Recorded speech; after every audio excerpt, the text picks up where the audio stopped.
Yes. Oke, baik Bapak Ibu yang kasih dalam Tuhan. Mari kita sekalian beri kemuliaan buat firman Tuhan hari ini yang akan kita belajar. Nah, saya sudah sebutkan Bapak Tony Santayong namanya ya. Semua di sini sudah tahu juga ya. Amin. Ya. Di rata-rata kita sudah mengenal Bapak Tony Santayong ya. Karena biasanya apa yang saudara makan di rumah itu berasal distribusi dari gudang Bapak Tony. Jadi kalau kalian tidak mengenal Bapak Tony, aduh kasihan sekali kamu harus makan berasnya, gula, garam, kopi, tidak tahu dari siapa distributornya. Inilah distributornya Bapak Tony Santayong. Nah, Bapak Tony Santayong, selamat pagi. Shalom, selamat pagi. Oh, Selamat pagi semua. Selamat pagi. Nah, Bapak Tony Santayong mungkin singkat saja. Bagaimana perjalanan Bapak di dalam membangun bisnis? Saya dengar sekarang bukan hanya di Ampana, tapi sampai di Palu, ya, bisnis sekarang. Oke, terima kasih Pak Pendeta. Bisnis saya dimulai dari Ampana. Jadi saya lulus tamat SMA.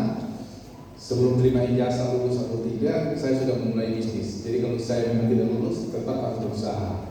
Karena orang tua saya sudah mau saya berusaha itu sejak saya kelas 1 SMA sudah mau saya mau kerja karena orang tua saya sudah sakit. Dia mau saya Dari SMP, dari SMA. Jadi begitu tamat SMP mau masuk SMA dia sudah suruh saya untuk bekerja, untuk buka usaha. Tapi bukan meneruskan usaha yang sudah ada. bukan meneruskan usaha yang ada. Karena usaha yang sudah ada itu dilanjutkan oleh om saya. Jadi saya mulai bisnis itu mulai dari awal, mulai dari nol lagi. Saya kira Pak Eton ini kaya dari orang, kaya dari orang. Tidak. Oke. Jadi karena orang tua saya sudah sakit, tapi dia punya ambisi yang besar untuk berusaha untuk bertumbuh dan berkembang. Karena saya punya saudara yang lain yang sudah nggak bisa melanjutkan, secara terpaksa, boleh dibilang terpaksa, saya harus meneruskan ini, memenuhi ambisi orang tua saya. Saya pertama itu membuka usaha di bidang hasil hutan, sedikit diberi modal oleh orang tua saya dengan modal apa adanya, dan sering saya sampai kehabisan dana untuk kesenangan bisnis. Jadi kalau saya sudah mau muat dengan kapal untuk melanjutkan itu uangnya sudah sangat terbatas. Bagaimana saya melakukan segala sesuatu dengan hikmat Tuhan? Tentu kita dalam berbisnis, saya selalu dari awal itu berpegang teguh untuk berpegang komitmen. Jadi meskipun contoh kalau uang saya terbatas, saya akan katakan bahwa saya harus bisa beli sekian. Setelah itu saya harus hentikan. Saya nggak mau beli barang orang itu bikin susah orang. Dalam arti mereka harus nagih-nagih uangnya nggak ada. Lebih baik saya berhenti, nanti ada uang saya beli lagi. Karena dari awal memang orang tua saya sudah didik saya untuk kalau berbisnis itu fair, sportif. Kita jangan berbisnis dengan cara menarik keuntungan dengan menyusahkan orang lain atau kata lain merugikan orang lain. Jadi di awal kita sudah didik untuk berbisnis dengan suatu pemikiran jangka panjang di mana dua-duanya harus untung supaya bisnis itu bisa langgeng. Sampai sekian. Jadi dari situ kok buka toko juga di sini distributor. Oke. Jadi dari situ setelah buka hasil bumi 1 tahun kemudian atau 2 tahun, 1 tahun lebih lah kurang lebih, orang tua saya ingin saya buka toko lagi, dikasih modal saya ingat 20 juta. Jadi waktu buka toko itu tidak cukup untuk isi toko sekarang yang saya ada itu, uang itu nggak cukup. Jadi setelah diisi barang sebagian, barang-barang di dos itu diisi supaya lemari itu nggak kelihatan kosong. Itu kayak Super Mie, setelah diisi Super Mie-nya, dos kosongnya diisi lemari bagian atas supaya lemarinya kelihatan penuh. Oh, cuma trik ya. Padahal dosnya itu kosong. Dos sudah kosong. Biasanya kalau kita kan, kalau sekarang ini tempat yang taruh barang atau di mana lagi? Barang harus bangun gudang lagi, Satu hal yang saya belajar, kalau memang kita bekerja sungguh-sungguh, kita telaten, kita fokus, untuk kita serius konsentrasi dengan apa yang kita geluti, kita kerja dengan sepenuh hati, kita pasti bisa bertumbuh. Meskipun dalam liku-liku usaha saya banyak sekali jatuh bangun, banyak sekali mengalami masalah. Saya kerja rotan, pernah diturunkan rotan saya dari kapal, saya di BAP oleh kejaksaan, saya harus dalam bisnis itu dalam berusaha hasil bumi juga, saya juga harus berhenti dari usaha ini. Ketika persaingan sangat ketat, saya melihat kalau saya bisa bertahan kecuali saya harus mencuri. Caranya mencuri timbangan orang. Contoh, kalau timbangannya Pak Nyoman coklatnya 87 kilo, saya pura-pura tulis 78 kilo. Nanti kalau Pak Nyoman tegur, pura-pura maaf sama polis. Aduh. Itu contoh. Saya nggak mau menggunakan trik ini. Kendati kalau memang saya nggak bisa, kendati saya harus berhenti. Dan syukur saya lihat, ketika saya berhenti dan membuka usaha bisnis yang lain, saya bisa ada Tuhan buka pintu yang lain. Artinya ada kata-kata, saya ingat kata-kata yang indah. Kalau ada pintu yang tertutup, akan ada pintu lain yang terbuka. Dan itu saya alami dalam hidup saya. Ketika saya menutup bisnis saya dalam hasil bumi, saya nggak kembangin lagi, hasil usaha bisnis yang lain bisa berkembang. Yang penting kita sungguh-sungguh mau cari Tuhan dan kita mau hidup berkenan bagi Tuhan. Itu sekilas. Amin.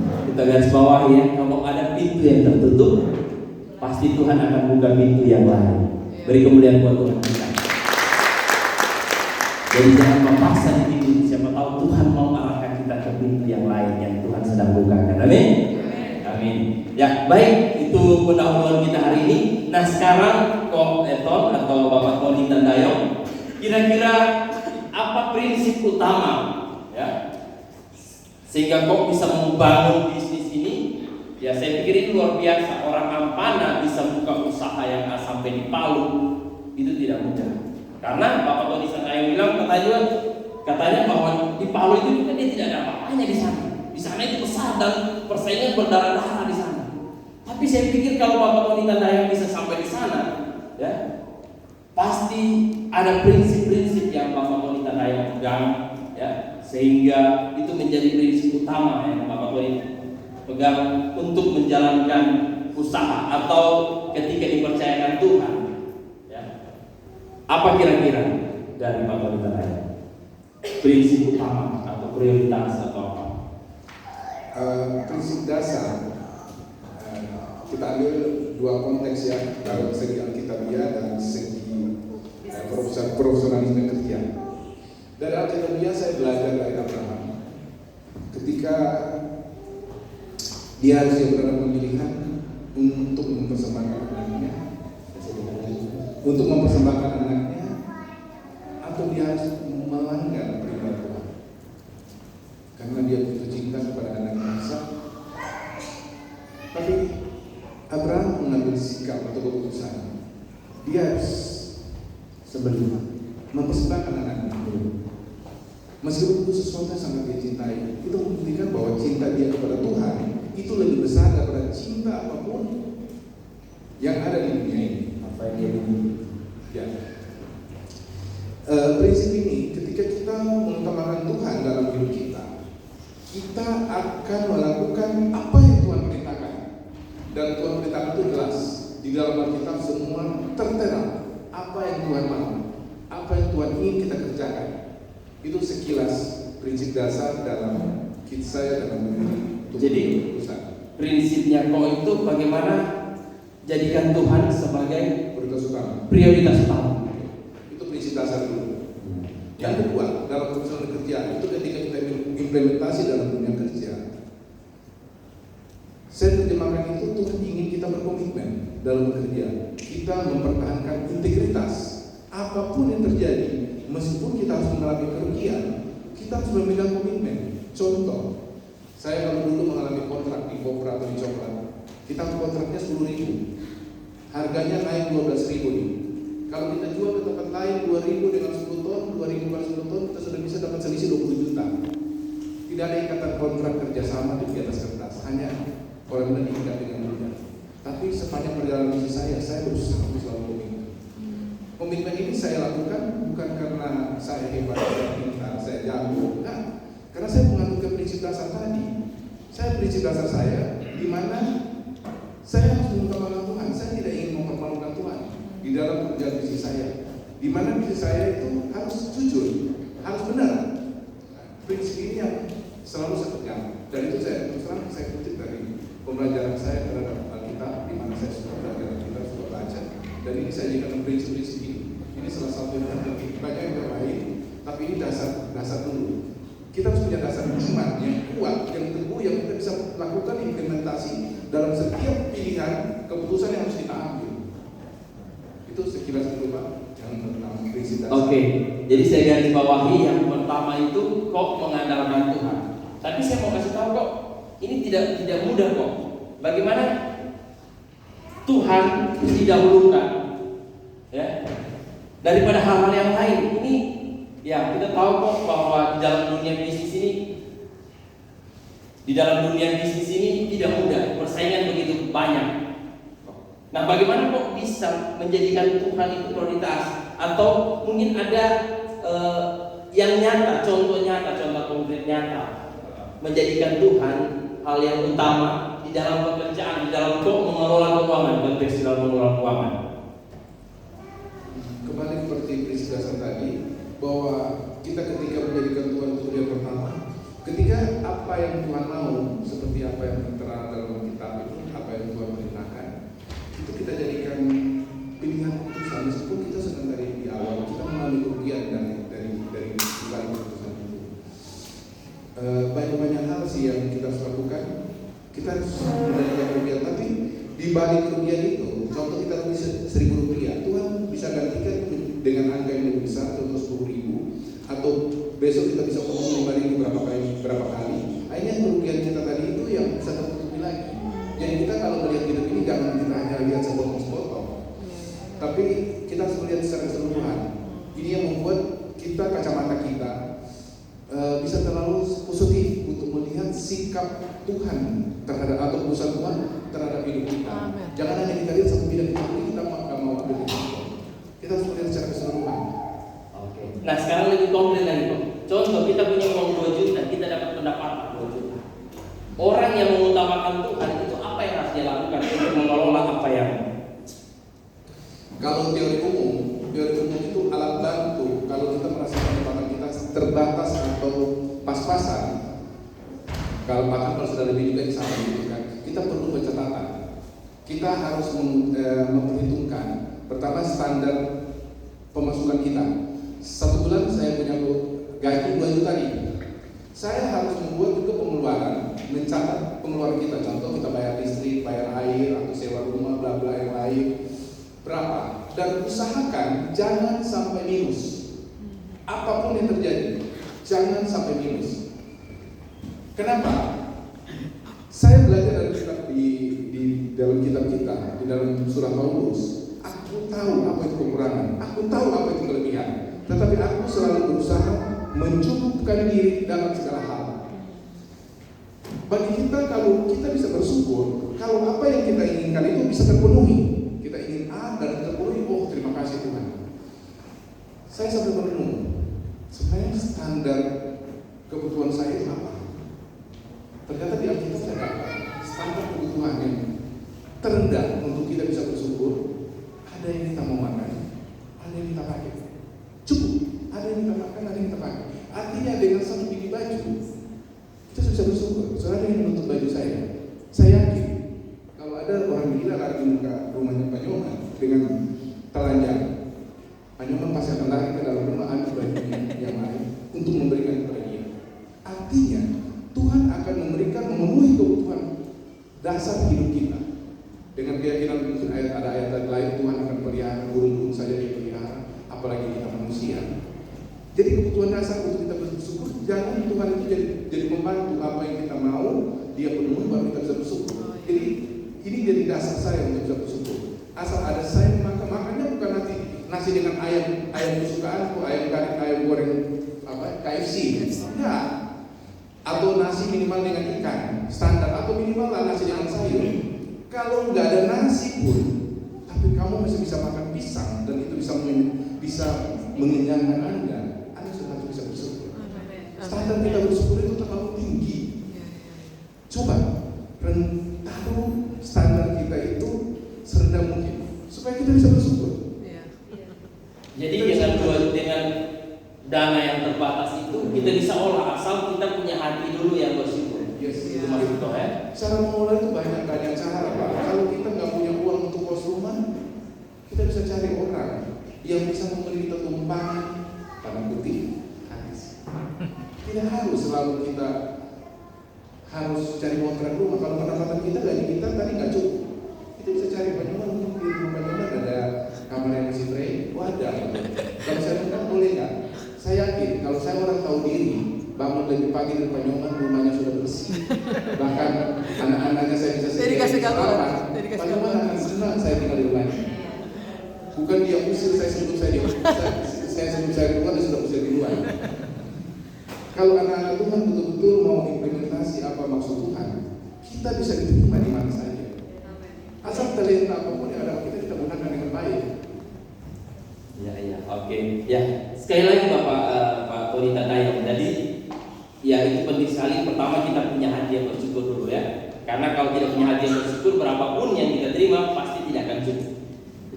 Betul Bapak Ibu ya? Iya. Kita lihat orang pakai handphone, iPhone, kita mau beli juga pasti tidak akan cukup. Apapun yang kita miliki pasti tidak akan cukup. Nah tapi gini kok, dalam konteks tadi mendahulukan Tuhan, saya dapat 2 juta ya. Biasanya orang, aduh Pak, minta maaf saya belum bisa memberi, saya belum bisa bantu orang lain, saya belum bisa memberi di gereja, memberi sama orang lain.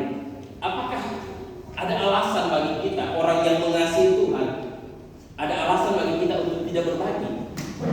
Apakah kita nanti orang kaya dulu baru kita bisa berbagi? Nah, bagaimana dengan pengelolaan uang tadi juga? Kalau menurut saya itu dari komitmen kita kembali dari standar kita, iman kita seperti apa. Kalau kita mau memprioritaskan Tuhan, umpamanya contoh, komitmen saya akan berikan 10% dari penghasilan saya untuk Tuhan. Kalau itu jadi komitmen kita dan kita betul-betul mau memperkenalkan Tuhan, kalau penghasilan saya 2 juta, sebelum saya melakukan pengeluaran 2 juta, 10% dikasih 200.000 dikasihkan dulu untuk Tuhan, sisanya baru untuk kita gunakan. Bukan terbalik gitu Pak?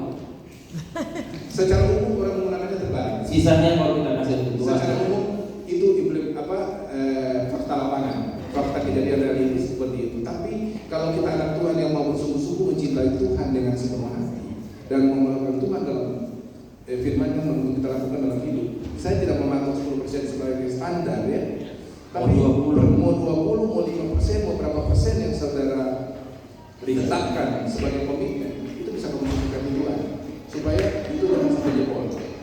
Kata utama itu kamu prioritaskan siapa? Tuhan atau keinginan kamu?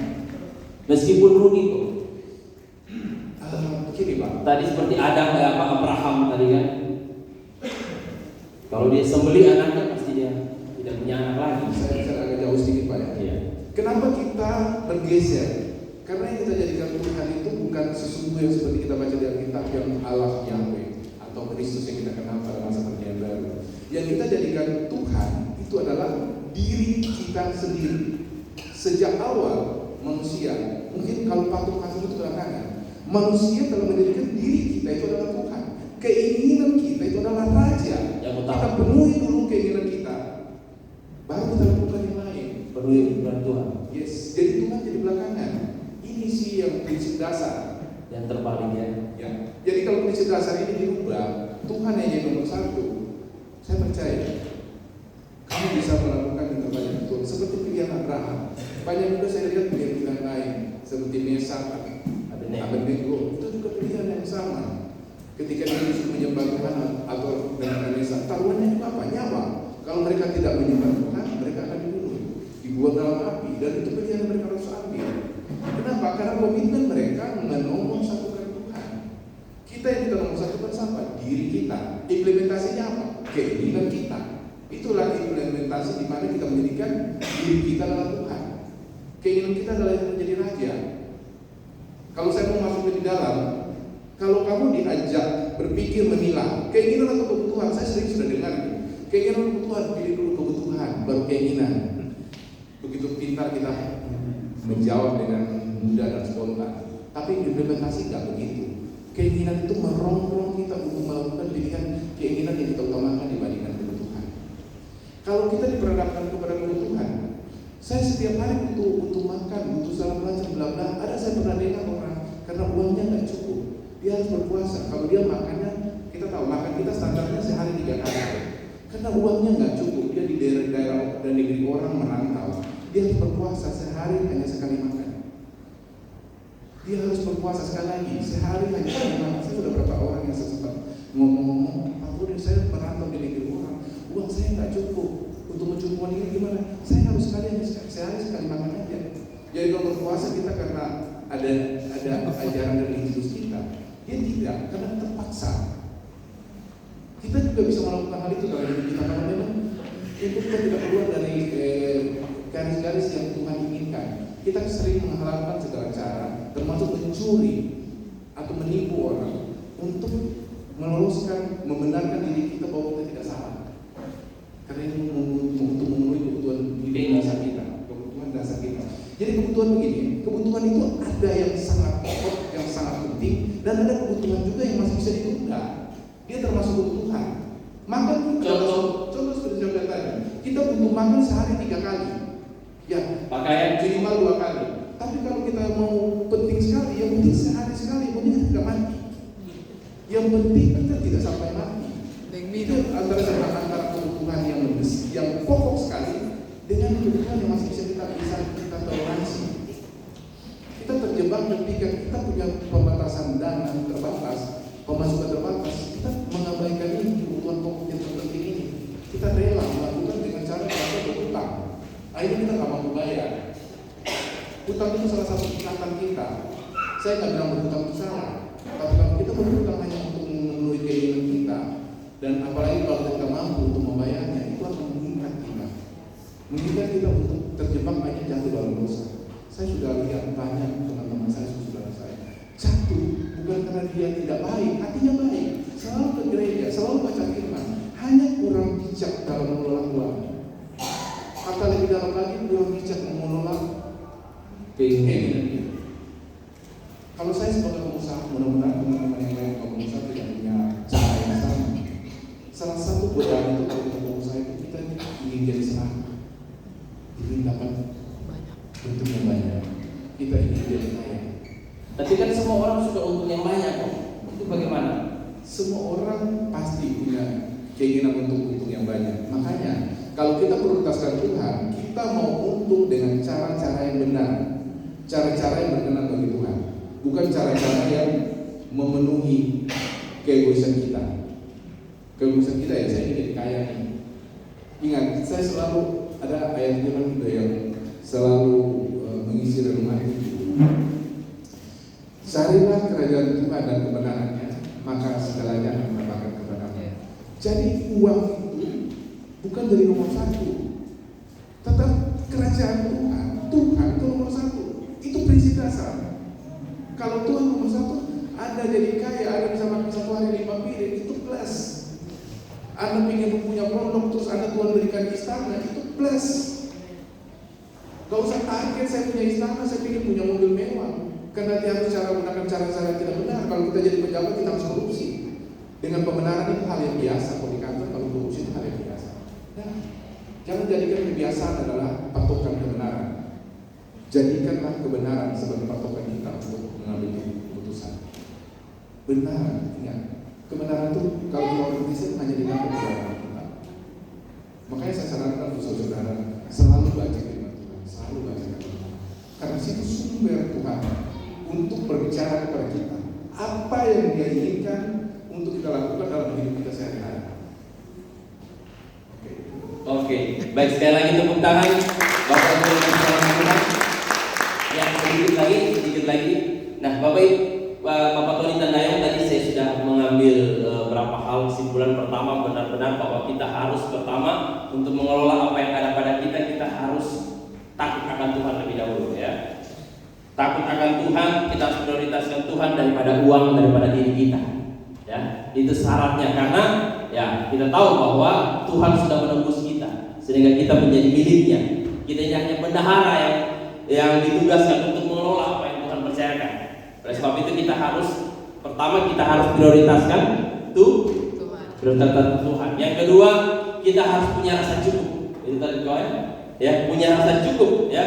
Banyak orang bukan lagi memenuhi kebutuhan tapi memenuhi keinginannya.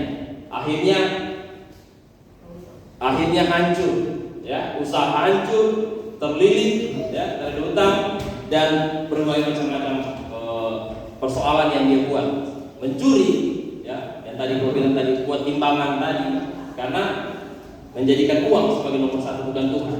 Ya. Dan juga yang saya juga dengar dari Bapak Tony tadi, yaitu bagaimana kita berpegang komitmen, ya, berpegang komitmen. Nah di sini ada ayat firman Tuhan, kata Mazmur, kata Daud, tetapi memuliakan Tuhan, memuliakan orang yang takut akan Tuhan, yang berpegang pada sumpah walaupun merugi.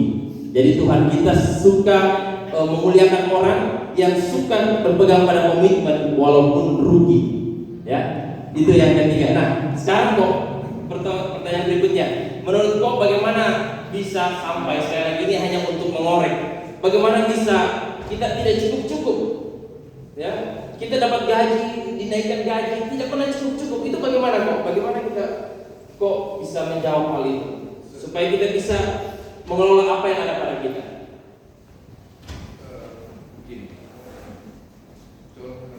Ya, bagaimana ya? Kita lihat banyak orang sekarang korupsi kok. Padahal gajinya sudah tinggi, tapi masih saja korupsi. Itu apa yang salah dari orang tersebut, Pak? Mungkin kalau salah secara umum, hal ini satu nilai itu sudah salah. Iya. Dianggap apa yang salah itu sebagai sesuatu yang baik-baik saja. Ya. Ganti. Tes.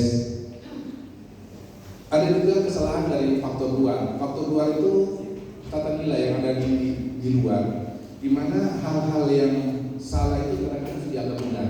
Seperti Pak teman bilang, korupsi pun itu dianggap benar. Tapi coba kita buat budaya baru, kebiasaan baru untuk hidup kita masing-masing.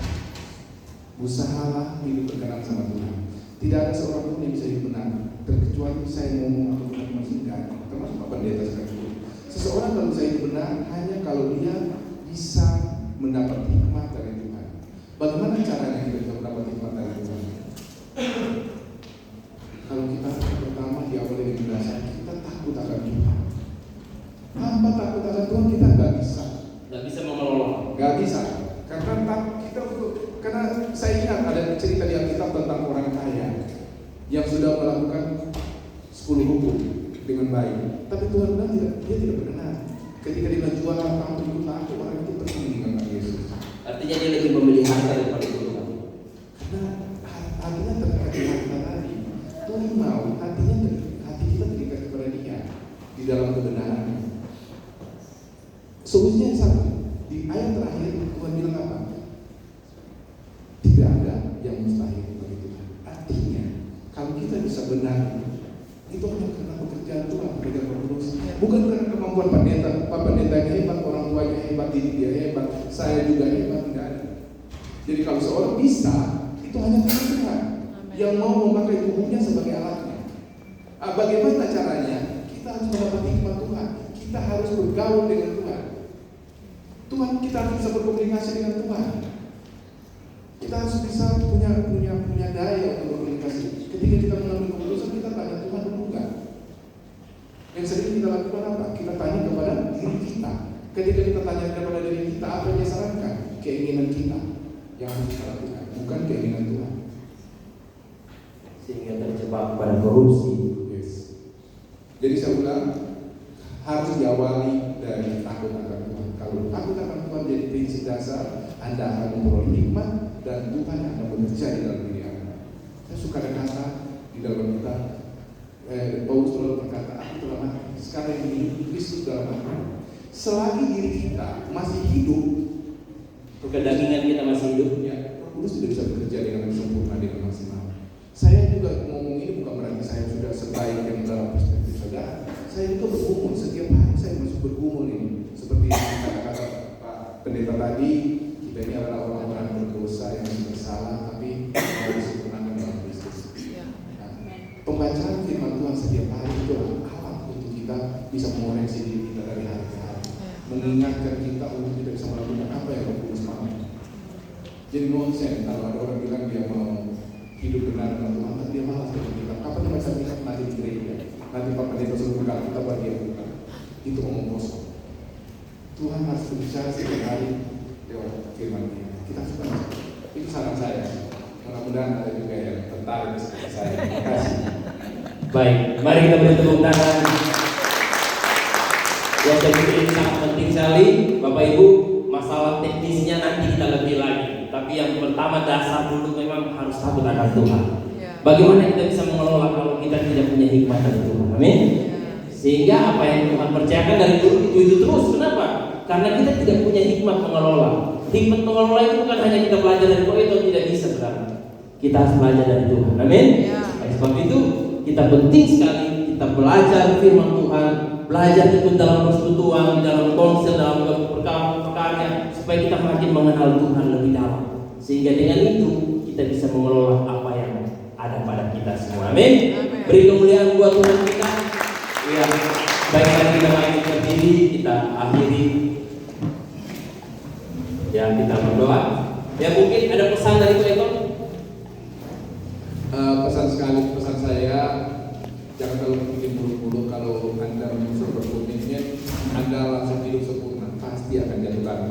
Saya aja yang sudah melampaui dari SD, saya sudah baca Alkitab, sampai sekarang pun saya masih jatuh lagi. Saya juga masih berproses terus. Mulai dari hal kecil. Sederhananya, dari hal kecil apa yang Anda lihat itu salah, koreksi. Salah, koreksi. Tuhan akan bekerja untuk Anda.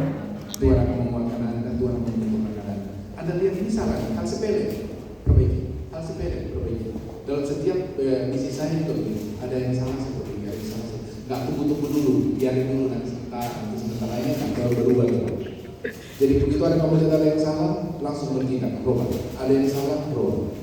Mudah-mudahan tanpa terasa Anda makin hari makin sempurna. Terima kasih. Amin. Sekali lagi terima kasih.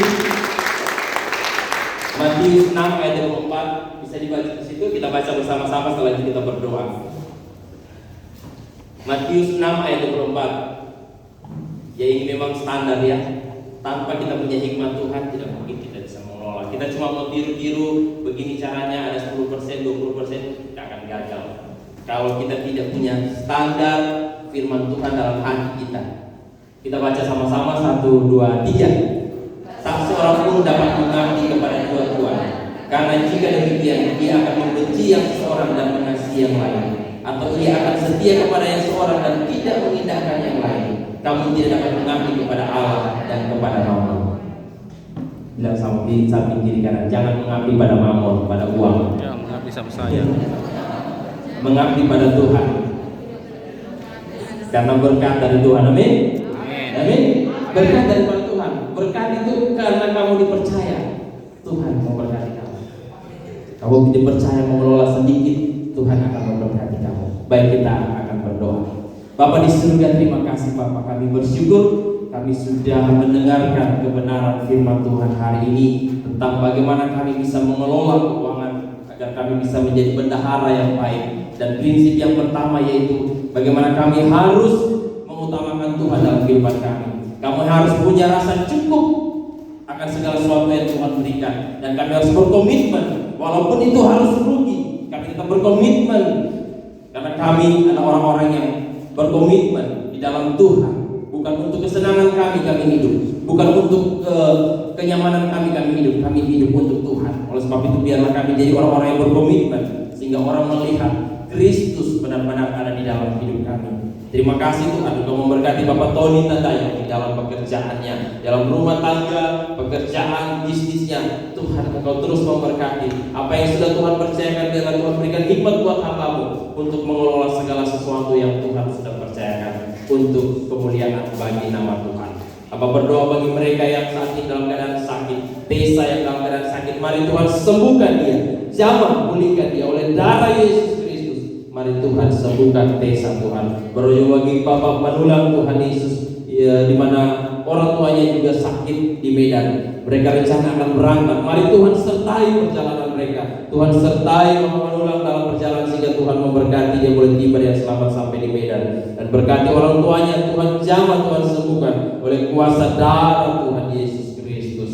Terima kasih, dan kami berdoa bagi semua lansia yang hadir pada saat ini Tuhan dalam kelemahan tubuh mereka. Mari Tuhan jamah berikan kekuatan kekuatan baru dalam hidup mereka. Berikan damai sejahtera setiap kaum lansia. Berikan damai sejahtera sukacita, kasih karunia melimpah atas kehidupan mereka. Berikan kekuatan pada kedua kaki mereka, lutut mereka, untuk terus berjalan mencari Tuhan, untuk terus berjalan menghampiri tahta kasih karunia-Mu Tuhan. Berkati juga kami semua dari anak sekolah minggu sampai dewasa. Berkat Tuhan senantiasa menyertai kami Tuhan. Berikan kami hati yang senantiasa mengabdi kepada Tuhan daripada kepada mammon, mencari mengutamakan Tuhan lebih dahulu daripada apapun Tuhan, sehingga kami boleh beroleh hati yang bijaksana untuk mengelola segala sesuatu yang Tuhan sudah persiapkan bagi kami semua.